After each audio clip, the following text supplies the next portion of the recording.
project that's coming that's right in your guys' backyard, the East Bay Boulevard Corridor Management Plan. And the management plans are one of the products that the TPO develops and gets funding from. The corridor management plans, we call them CMPs, they come from funding from Federal Highway. And the TPO in their long-range transportation plan identifies corridors ahead of time that they want to study. So Santa Rosa gets to choose 5 corridors, Escambia County gets to choose 5 corridors. And this is kind of a unique opportunity because with the long-range transportation plan, you are choosing these project priorities 20 years in advance. This is sort of an opportunity to look at a project on a faster timeline. So, and we get to do a lot of public involvement on it, so it's kind of an exciting project to work on.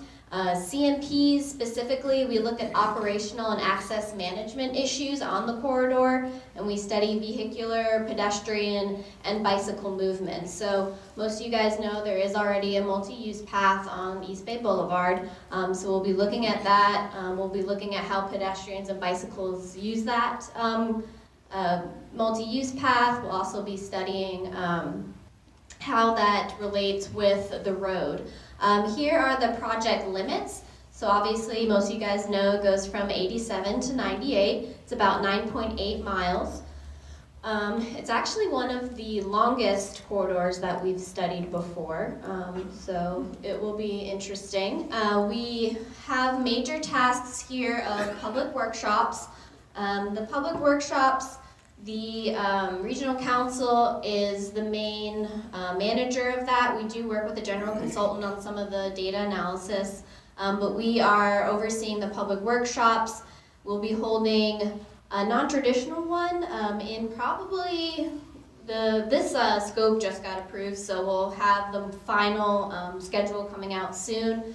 But in fall, we'll be having like a bicycle assessment bike ride, so we're going to be inviting the community out to actually ride the multi-use path so we can capture some of the issues and concerns real time and document that and ask people, you know, what are you seeing, what are the problems, and capture that.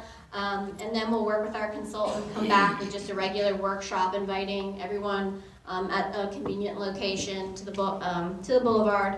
And we'll talk about some of the data that they've collected and the analysis, keep getting input, and then we put the report together, and then we'll come back and we will kind of present the final ideas and get input again on different options for improvements. They will be collecting general data, so they'll be looking at traffic volume, speed data, things like that. In terms of existing and future conditions, they'll be looking at a historical safety review, so crashes in the past. They'll also be looking at existing land use, so future development patterns, any future growth that's coming. And then we'll also be looking at alternatives. And alternatives essentially means like what are different improvement options that we could do on this corridor. Some of them will be short-term and some of them may be long-term. So it could be certain things just like pedestrian lighting, it could be chevron signs, you know, when you're turning, those arrows that you might see, it could be a paved shoulder. It just depends based on the analysis and input that the consultant does and the input that we get from the community, what those alternatives may be. I kind of went over this project schedule, but it could take 10 to 12 months, and we'll have those 2 workshops. And then we will be coming back probably in around spring of next year with the final plan. So we have a lot to do in between then. And one of the things that we do want is a lot of community input. We know that there is a lot of engagement that does happen in this community. It's very active. And we have already heard people talk to us about this corridor and things that are going on, some of the issues with the intersections and things like that. So we will be analyzing all of that. And we want you guys to come out to our workshops. This is my contact information if you want to be put on our interested parties list, so we can let you know when those workshops are coming out. I know a lot of you already are. You'll be getting e-blasts. We make sure that the media knows that we're having these workshops. I'm really excited about the bike ride, so we want to get out there, invite families, get out there. We want people of all ages, because that's another thing, perspective of elderly, children, everything. So that's my email address. Feel free to contact me. And yeah, we're really excited. So this is something that's right here in your home that we are working on to improve the safety and transportation issues for you guys. So appreciate it, and if you have any questions, yes. So does that mean that the bike path is going to be completely finished by the time this meeting happens?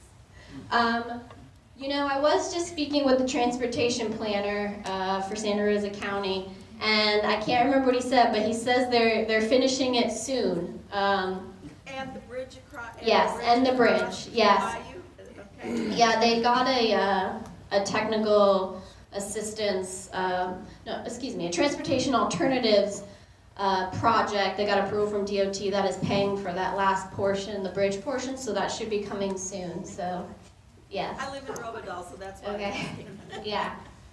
Will any of the side streets, specifically near Coppell, be paved that are currently dirt roads or access to the new school that's going to be built? So with this project, we look at intersections, so they'll be looking at data from a lot of the cross streets. However, the only type of improvements that will be made would be within the right-of-way of East Bay Boulevard. So that is one of the restrictions. Sometimes, you see some of these big projects, capacity projects, where they have to acquire right-of-way and everything. This is not quite a big of a project, so everything has to be within the existing right-of-way. Mm-hmm. Am I correct in my assumption that there's enough right-of-way to four-lane that road someday? I don't know, but that's something that we can look into. I'm not sure how much right-of-way is there now. But we will study the traffic and see, is something like that warranted? Turn lanes, a lot of the times, sometimes realignment and other projects have been recommended, turn lanes, etc., traffic lights, things like that are kind of the common recommendations that tend to come out, and not so much road widening. So has the money already been allocated approved for this? So there is funding that is for corridor management plans that is in the long-range transportation plan. The way that it works, some of the recommendations that come out, there is a waiting period for the funding, so a lot of times some of the things that have come out of other projects, the local governments can just pick them up, and because sometimes they're smaller projects that the local governments can take on, so they'll just do it themselves, but there is funding available. Right now it goes back and forth between Escambia and Santa Rosa County, so right now I think Escambia County has it for...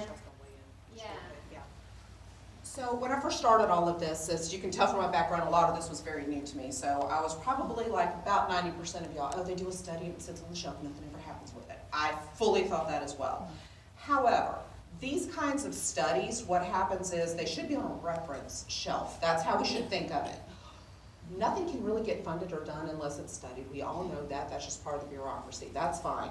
So, like for instance, we just finished the Berry Hill corridor study. That was a huge study that we just wrapped up for Santa Rosa County. So we were given the money to do the study. So there may be the Transportation Alternatives Program that you can go try to get an application for a grant for that. Once it's established and identified, that's what you can kind of start looking for pots of money. So it's not just, oh, is this going to be funded? Because like for Berry Hill, I think the highest alternative for all the bells and whistles was like $50 million. Well, there's not a whole lot of $50 million laying around. I can't find that checkbook. I never have been able to find that checkbook. But there are little checks you can find out there. So for instance, Santa Rosa County, your county commissioners are taking that Berry Hill study on the county level, and they're like, oh, well, we've got lost funds. We can do some lighting. Oh, well, that's just repainting some crosswalks. We can do that. So then they may look and say, okay, well, it really needed some sidewalks here. Maybe we can apply for a TAP grant. So this is really the groundwork to start it. Let's see what's needed, then let's see where we can get funds. So that TPO board, they authorize every other cycle. We do Escambia, Santa Rosa, and our local planners, they're the ones who tell us, along with our law enforcement and everybody else, what needs to be studied. Everybody's heard about West Cervantes. We all know all the tragedy that's gone over in Escambia County with West Cervantes. Several years ago, it was a corridor study, and several things were identified. So when all of this kind of came up in the media and all the tragedy started hitting, they were able to go to that reference shelf, not the dusty shelf, we're gonna call it a reference shelf now, pull it out and say, what can we do? So we're reevaluating, doing safety studies now, but it was based on that plan that we did years ago. They were able to kind of dust that off and let's see what can be done.